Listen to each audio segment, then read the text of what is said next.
What's on, ladies and gentlemen? My name's Ross, I like games, and today we're going to be having a little bit of a look at the Dinobots. A couple of days ago, we ranked out the best planes in the Transformers TCG. I told you we were going to take every type of Transformer, and we were going to rank them out because that sounded like fun, and I wanted to sit and dig into them and really think about them and share my results with you. We talked about planes the other day, and today I want to talk about Dinobots. And given that I'm making the video, let's talk about Dinobots. I adore the Dinobots. They've not proven to have quite the success we might expect up to now, but remember, we're so early on in the game that it's almost kind of irrelevant at this stage. They are all Autobots by virtue of, well, the Dinobots are Autobots. So let's rank them out, shall we? I'm going to be honest with you. When I actually sat and dug into them, they were not in the order I was expecting.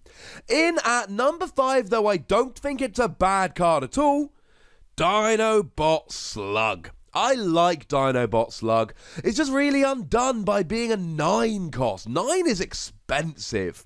It's above the average, and it's a vanilla card. There are no skills on either side of Dinobot Slug. What we do see is an above average health of 13, an above average defense in alt mode of 3, and a really quite nice attack of 6 in bot mode. And honestly, in bot mode, when you're rocking 6 attack with 13 health, I'm inclined to quite like this. But the fact that you've got 0 defense on a 9 cost, which is vanilla, it does make me look a little bit past this. Sorry about that. In at number 4, and this one really surprised me, and yes, I'm aware I made the list, Dinobot Sludge. Honestly, I assumed this would be number 2, but I sat down, I looked at it. Dinobot Sludge comes in at number 4. And I think one of the main reasons I put this at number 4 is that it only works for Dinobots. 1, 2, and 3, the other 3 Dinobots can fit into non-Dinobot decks. Dinobot Sludge really can't. Now, in terms of the stats here, it's about as standard as you get. Average cost, average health, and then the defense is either average or 1 below. The attack is either average or 1 above. It is very much average in terms of stats here. And it is phenomenal in a Dinobot deck. But as soon as you take it out of a Dinobot deck, it essentially becomes a vanilla character, and that's kind of the issue for me here. So if we have a look at it, when you are in bot mode, when your Dinobots attack, any of them, you repair 1 damage from it. That's good repairing, we like this. Even better, when you flip into alt mode, move any number of damage counters from your other Dinobots to this one, and the FAQ has been very clear that that does mean that you can move as many over as you like. You can move over 40 damage. I mean, you probably can't because your combined Dinobots don't have that much health. But you can move over as many damage counters as you like. You don't have to stop at 12. Essentially, you move over 20 damage counters. Then you check to see if it's KO'd, which of course it will be. And this gives you a wonderful, wonderful combo with I Still Function. I Still Function is great. I Still Function says that you bring a character back with 1 health for essentially 1 turn. So you bring Dinobot Sludge back with I Still Function, you've got 1 health remaining, you completely heal all the rest of your Dinobots, and then you get KO'd, but you're going to have to go away at the end of the turn anyway, so it doesn't really matter. In a Dinobot deck, Dinobot Sludge is phenomenal, and it really is one of the cards you probably need to put in a Dinobot deck. Outside of that, it's not actually a good card. That's why I dropped it in at number 4, but argue in the comments if you feel so inclined. In at number 3, Dinobot Swoop. I've seen Dinobot Swoop popping up in a whole bunch of non-Dinobot decks. One of the things Dinobot Swoop has going for it, it's a 6 cost, which is extremely low and means it can fit into 3 or 4 wide decks really quite easily. Now in bot mode it is vanilla, but in alt mode, when you flip to this mode, you move 1 damage counter from Swoop to an enemy. Okay, it's only 1 damage counter, it's not a huge amount, but it's still healing. You're still taking 1 damage counter off, and you're still putting a damage counter on one of your opponent's characters. I mean, that's really not bad at all. I mean, Zap is an action card that does 1 damage to a character, so being able to do that while healing yourself with a skill is nice. It's a much better Zap, and I have seen Zap popping up in some deck lists. Essentially, it's got an orange pip, and it does the damage, which essentially make it worth it. If we have a little bit of a look at the stats for Swoop, I mean, they're not amazing. We don't expect them to be amazing. It's a 6 cost. The health of 10 is quite low. When you're in ult mode, you've got a defense of 2, which is average, an attack of 3, which is 1 below. But when you're in bot mode, you've got an attack of 5. Now, admittedly, you've still got a defense of 0, and this is one of the things we said that was bad about Dinobot Slug.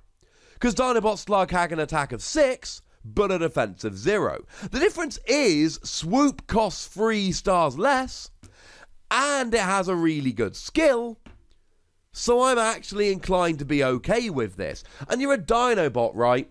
So you've got Grimlock, who can give you bold 3. You've got Dino Chomp, who can give you, or which I suppose, can give you bold 5.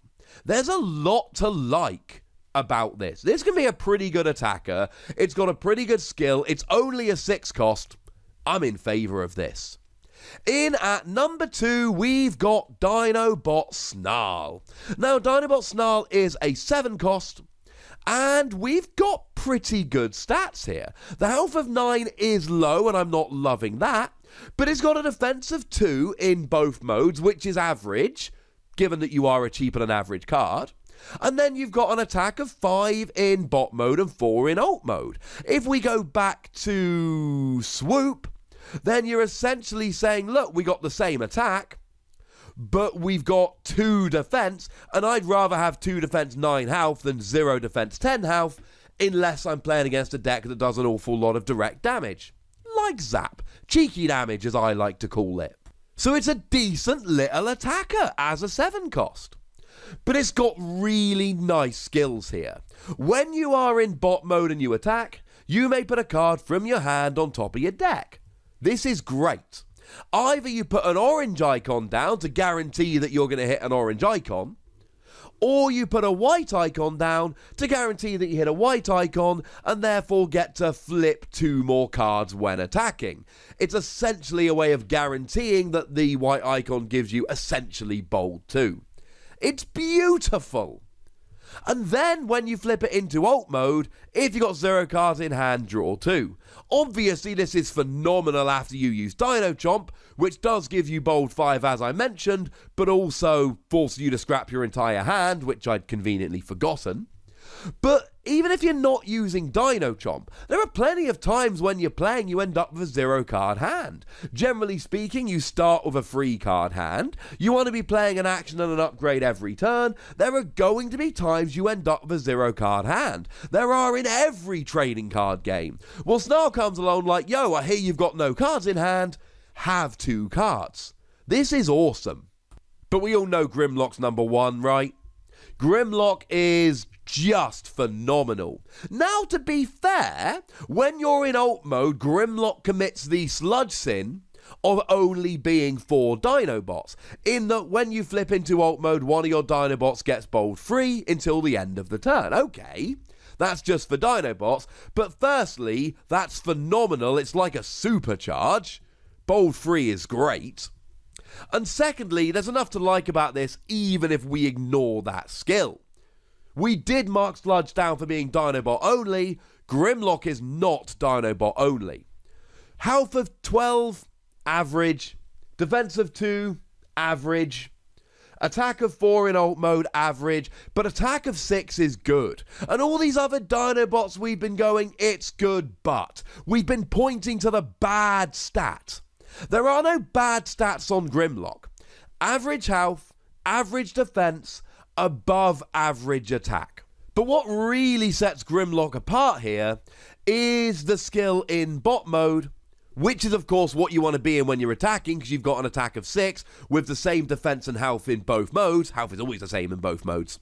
When this does more than enough attack damage to KO an enemy, your opponent chooses one of their characters and puts the extra damage on it. And it has been confirmed in the FAQ this does not keep going. You can only essentially damage 2 characters using this. But if you get a KO with Grimlock, any extra damage gets moved to another character. That's ridiculous. It is one of the very, very few ways you can take 2 KOs in one go. And that's what really sets Grimlock apart. The stats are great, and just as an attacker, it's a good attacker. The fact that it's a Dinobot and it's got access to stuff like Dino Chomp, great. Also worth mentioning Jaws of Steel here. Jaws of Steel gives you Bold 2, which is exactly the same as Flamethrower, and it's even got an Orange Pip, which is exactly the same as Flamethrower. The thing is that Flamethrower is a weapon, whereas Jaws of Steel is a utility, which means you can have both of them on. But even if you're not playing it in a Dinobot deck, you've got good stats and a great skill, and that's why Grimlock comes in at number 1. The standard Dinobot deck, and certainly the one I've played around with the most, is Grimlock, Sludge, and Snarl. They do work beautifully as a combo. Grimlock's amazing and gives your Dinobots bold. Sludge is phenomenal for healing, like I've said, and Snarl's got decent stats while also letting you refill your hand after a Dino Chomp. But weirdly enough, a deck that I've seen posted by a couple of people on the Facebook group lately is one involving Swoop, Snarl, and Nemesis Prime. And shout out to Wreck and Rule, who gave this the name Truckosaurus Rex, which is awesome because it's a brilliant Simpsons reference, while also, you know, it's Dinobots and trucks. It's kind of perfect.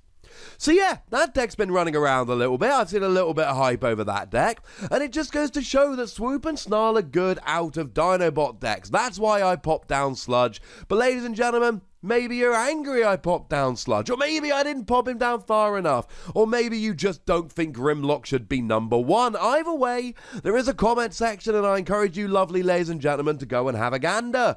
Go nuts, but please do remember the most important rule as always. Be nice, would ya? And then make sure you like this video, subscribe to this channel, and follow me on Twitter at the Wossy, where I talk about Transformers and Keyforge and other fun things, like Pokemon. But by far the most important thing as always is to look after yourselves until next time. Thank you very much for watching. My name's Ross, and you've been watching Wossy Plays.